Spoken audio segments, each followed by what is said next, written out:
오늘 말씀은 마태복음 23장 13절부터 24절입니다. 마태복음 23장 13절부터 24절입니다. 화 있을진저 외식하는 서기관들과 바리새인들이여, 너희는 천국 문을 사람들 앞에서 닫고 너희도 들어가지 않고 들어가려 하는 자도 들어가지 못하게 하는도다. 화 있을진저 외식하는 서기관들과 바리새인들이여, 너희는 교인 한 사람을 얻기 위하여 바다와 육지를 두루다니다가 생기면 너희보다 배나 더 지옥 자식이 되게 하는도다.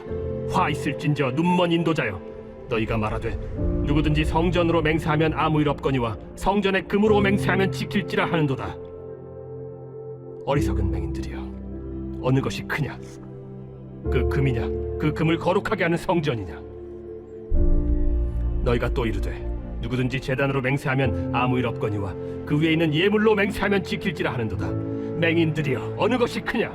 그 예물이냐? 그 예물을 거룩하게 하는 제단이냐? 그러므로 제단으로 맹세하는 자는 제단과 그 위에 있는 모든 것으로 맹세하며, 또 성전으로 맹세하는 자는 성전과 그 안에 계신 이로 맹세하며, 또 하늘로 맹세하는 자는 하나님의 보좌와 그 위에 앉으신 이로 맹세함이니라. 화 있을진저 외식하는 서기관들과 바리새인들이여, 너희가 박하와 회향과 근처의 11조는 들이되 율법에 더 중한 바 정의와 긍휼과 믿음은 버렸도다. 그러나 이것도 행하고 저것도 버리지 말아야 할지니라. 맹인된 인도자여, 하루살이는 걸러내고 낙타는 삼키는도다. 아멘. 오늘 말씀에서 예수님은 서기관과 바리새인들을 향해서 재앙을 선포하십니다. 그들은 누구보다 성경을 많이 알고 종교 생활에 열심인 사람들이었습니다. 그러나 주님은 그들을 위선자요, 맹인된 인도자라고 부르시면서 하나님 나라로 들어가는 문을 닫아버리는 자라고 책망하십니다. 마태복음 23장에는 화 있을진저라는 표현이 7번 소개되고 있습니다. 화 있을진저라는 이 표현은 이사야 5장과 하박국 2장에서 먼저 사용된 표현인데요. 이사야 5장에서는 하나님이 부자들의 탐욕, 술취함, 악을 선이라고 하는 자들, 교만한 자들에 대한 6개의 화 있을진저를 선포하셨습니다. 하박국 2장에서는 탐욕, 폭력, 우상숭배에 대한 심판, 이방 정권에 대한 하나님의 정의를 5번의 화 있을진저라는 말로 선포하시죠. 마태복음 23장을 통해 소개되는 7번의 화 있을진저는 심판에 대한 경고와 더불어 슬픔과 비통을 담고 있는 표현으로 이해해야 합니다. 예수님은 스스로의 힘과 수고로 구원에 이를 수 없는 자들을 바라보고 슬픔과 비통한 마음으로 그들의 심판을 말씀하신 것이죠. 예수님의 말씀은 우리의 신앙을 돌아보게 합니다. 하나님 나라의 성도인 우리는 삶의 자리에서 어떤 모습으로 살아가야 하는 것일까요? 먼저 오늘 본문에서 예수님은 서기관과 바리새인들을 향해서 천국 문을 닫고 자신도 들어가지 않을 뿐 아니라 들어가려 하는 자들까지 막고 있다고 책망하십니다. 시편 24편은 하나님 나라로 들어가기 위해서는 문을 통과해야 한다고 말합니다. 이때 문으로 들어가는 자를 확인합니다. 죄인은 들어갈 수 없고 죄가 없는 자만 들어갈 수 있습니다. 그들은 성경을 가르치고 율법을 지키며 사람들을 개종시켰습니다. 그러나 바리새인과 서기관들이 사람들을 인도한 것은 살아계신 하나님을 예배하는 자리가 아니라 자기들의 전통과 기준을 지키는 자리였습니다. 그 결과 하나님께 가까이 가고 싶어 했던 이들이 오히려 하나님으로부터 멀어지게 되었죠. 예수님은 서기관과 바리새인들의 자기 의를 의지하여 천국의 문을 사람들 앞에서 닫았고 자기 의를 의지하게 만들어 다른 사람들도 들어가지 못하게 했다고 말씀하셨습니다. 총체적으로 서기관들과 바리새인들의 가르침은 그들은 물론이고 그들을 따르는 자들마저 구원할 수 없다고 말씀하신 거죠. 오늘 우리의 모습은 어떻습니까?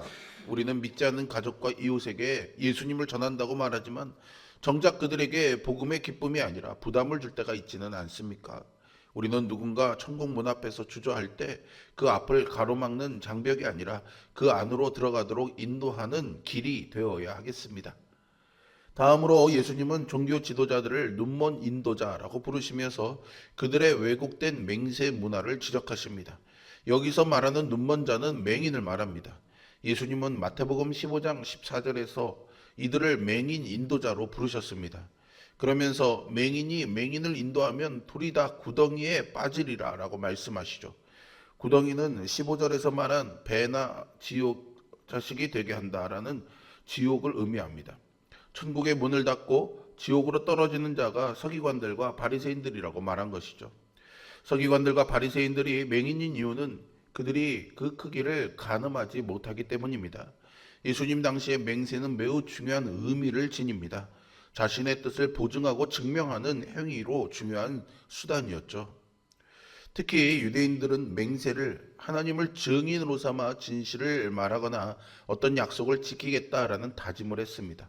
때문에 맹세는 단순한 약속을 넘어 하나님 앞에서 자기 말을 증명하고 보증하는 신성한 행위였습니다. 그래서 민수기 30장 2절에서는 사람이 여호와께 서원하거나 맹세하여 결심한 말을 깨뜨리지 말고 반드시 이행하라고 했습니다. 그리고 신명기 23장 21절에서 23절 사이에서도 여호와께 서원하거든 갚기를 더디하지 말라고 했습니다. 레위기 19장 12절에서도 내 이름으로 거짓 맹세하지 말라, 너희 하나님의 이름을 욕되게 하지 말라라고 하셨죠. 그런데 서기관들과 바리새인들은 맹세를 등급화해서요, 지켜야 하는 맹세와 지키지 않아도 되는 맹세가 있다고 가르쳤습니다. 오늘 본문 16절은 누구든지 성전으로 맹세하면 아무 일도 없거니와 성전의 금으로 맹세하면 지킬지라 라고 가르쳤다고 말하죠. 그리고 18절은 누구든지 제단으로 맹세하면 아무 일 없거니와 그 위에 있는 예물로 맹세하면 지킬지라 라고 가르쳤다고 말합니다. 맹세는 진실을 확증하기 위한 수단입니다. 하지만 바리새인과 서기관들은 그것을 악용해서 오히려 거짓말을 하기 위한 수단으로 맹세를 사용했습니다. 맹세하긴 했는데 성전에 금으로 하지 않았으니까 지키지 않아도 괜찮다고 한 것이죠. 제단 위에 예물로 맹세해야 하는데 제단으로 맹세했으니까 지키지 않아도 괜찮다는 것입니다. 말씀이 주어진 의도를 무시하고 자신들이 원하는 대로 해석한 것이죠. 성전으로 맹세하면 그 맹세를 지키지 않아도 되지만 성전에 금으로 맹세하면 반드시 지켜야 한다는 규칙은 겉으로는 경건해 보이지만 실제로는 책임을 회피하기 위한 편법이었습니다. 어떤 말은 지켜도 되고 어떤 말은 지키지도 않아도 된다는 복잡한 규칙을 만들어서 스스로를 속인 것이죠. 중요한 것은 맹세하는 방법이 아니라 하나님께 고백하는 사람의 진실한 마음입니다. 마태복음 5장 33절과 37절 사이에 보면 예수님은 맹세에 대한 새로운 가르침을 말씀하셨습니다. 하늘로도 맹세하지 말고 땅으로도 맹세하지 말고 내 머리로도 맹세하지 말라 말씀하시면서 그냥 옳으면 옳다 아니면 아니라 말하라고 하셨죠. 이것은 맹세가 잘못되었기 때문이 아닙니다. 맹세를 하는 사람의 행위가 잘못되었기 때문이죠. 사람이란 존재는 하나님의 이름으로 맹세하더라도 그것을 지켜낼 능력이 없습니다. 당장에는 맹세를 통해 책임을 회피할 수 있겠지만 결국에는 하나님의 이름을 더럽히고 진실한 모습으로 하나님 앞에 설 수 없습니다. 예수님의 말씀처럼 우리는 옳으면 옳다 아니면 아니라 말해야 됩니다. 말의 책임을 하나님께 돌려서는 안 되죠. 예수님이 내 이웃을 내 몸처럼 사랑하라고 말씀하신 후 우리의 죄를 자신의 죄로 여겨서 십자가에 달려 돌아가셨습니다. 말씀하신 모든 것을 지켜 행하신 것이죠. 우리 역시 우리가 말한 것을 최선을 다해서 지켜야 합니다. 우리가 기도해드리겠습니다 라고 말해놓고는 잊어버릴 때가 얼마나 많습니까? 섬기겠습니다, 함께 하겠습니다 라고 말하면서 상황이 여의치 않으면 슬그머니 빠질 때도 있습니다. 성숙한 신앙은 이 말을 주님이 들으신다라는 생각으로 말하는 삶입니다. 우리의 약속과 결단이 체면치레와 형식이 아니라 하나님 앞에서 진실한 고백이 되기를 소망합니다. 마지막으로 예수님은 다시 한번 화 있을진저 외식하는 서기관들과 바리새인들이여를 외친 후에 너희가 박하와 회향과 근체의 11조는 들이되 율법에 더 중한 바 정의와 긍휼과 믿음은 버렸다라고 말씀하시면서 서기관과 바리새인들의 외식을 책망하십니다. 박하는 향신료나 의약품으로 밭에서 쉽게 자라는 식물입니다. 아주 적은 양으로도 음식에 강한 맛을 내지요.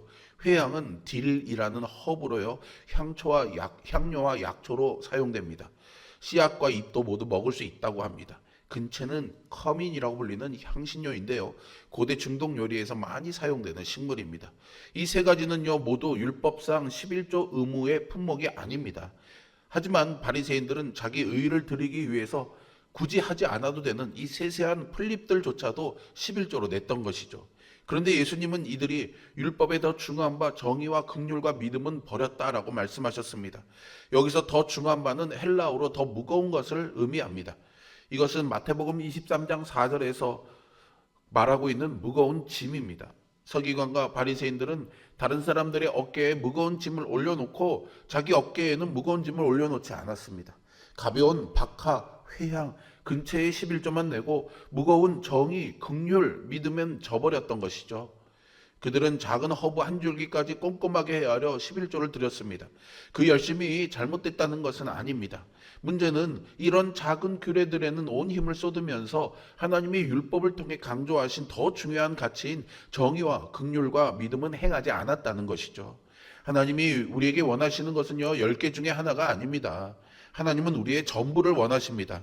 그럼에도 11조를 허락하신 것은 10개 중에 하나를 받음으로써 전부를 받은 것으로 여겨주시는 하나님의 계산법을 소개하기 위해서입니다. 예수님 한 분으로 받음으로 하나님은 그 안에서 속한 우리 모두를 받아주시지 않았습니까? 예수님은 그들의 모습이 마치 하루살이는 걸러내고 낙타는 삼키는 것과 같다고 말씀하셨습니다. 레위기 11장 20절부터 23절에 따르면 날아다니면서 기어다니는 곤충은 모두 부정합니다. 이에 따르면 하루살이도 부정한 곤충으로 분류됩니다. 때문에 유대인들은 포도주나 물을 마실 때 채를 사용해서 하루살이와 같이 작은 곤충들을 걸러냈습니다. 스스로의 정결을 위해 작은 곤충도 사사로이 여기지 않았던 것이죠. 낙타도 레위기 11장 4절에 의하면 부정한 짐승입니다. 낙타는 색임질을 하되 굽이 갈라지지 아니하였으니 너희에게 부정하다라고 했거든요. 이러한 낙타는 유대인들에게 매우 큰 짐승으로 여겨졌습니다. 예수님의 비유 속에서도 낙타는 작은 바늘귀에 반대되는 개념으로 소개하셨죠. 예수님의 이 말씀은요, 풍자적이며 과장된 표현으로 바리새인들과 서기관들의 잘못된 신앙 형태를 고발한 것입니다. 작고 사소한 것에는 열심인데 정말로 크고 중요한 것에는 소극적인 서기관과 바리새인들의 잘못을 지적합니다. 이것은 작은 규정에는 연연하면서 더 크고 무거운 죄악은 아무렇지도 않게 행하는 악함을 지적한 것입니다. 여러분, 이러한 모습이 오늘 우리에게 있지는 않은지 한번 돌아봐야 하겠습니다. 예배 시간에 5분 늦는 것에는 예민하면서 옆자리에 앉은 지체의 눈물에는 무감각할 때가 있습니다. 작은 실수에는 엄격하면서 오래된 불의와 상처에는 침묵할 때가 있습니다. 우리의 가정과 교회, 일터에서 공의를 실천하며 긍휼의 마음으로 살아가야 합니다. 작은 믿음의 실천들이 하나님의 선하심을 전하는 통로로 사용되기를 소망합니다. 오늘 말씀은 우리를 다시 복음의 기준으로, 복음의 중심으로 인도합니다. 그리고 십자가 사랑으로 구원받은 성도는 세상의 가치와 기준이 아닌 하나님의 마음과 뜻에 따라 살아야 하는 것을 말해주죠. 깨어진 세상에서 신음하는 영혼들에게 그리스도의 사랑을 전하는 것이 성도의 사명이자 삶입니다. 삶의 자리에서 마주치는 사람들에게 생명의 복음을 전하면서 진실되게 하나님 앞에 고백한 바를 이루며 살아가는, 지키며 살아가는 우리 모두가 될 수 있기를 주님의 이름으로 축복합니다. 기도하겠습니다. 살아계시고 선하신 아버지 하나님, 오늘 이 말씀의 엄중한 경고를 나의 것으로 내게 주시는 말씀으로 받아들입니다. 우리의 마음들이 늘 좋은 것은 내 것으로 여기고 불편하고 어렵고 나쁜 것들은 나의 것이 아닌 것으로 여기는 이 죄의 성향들이 있습니다.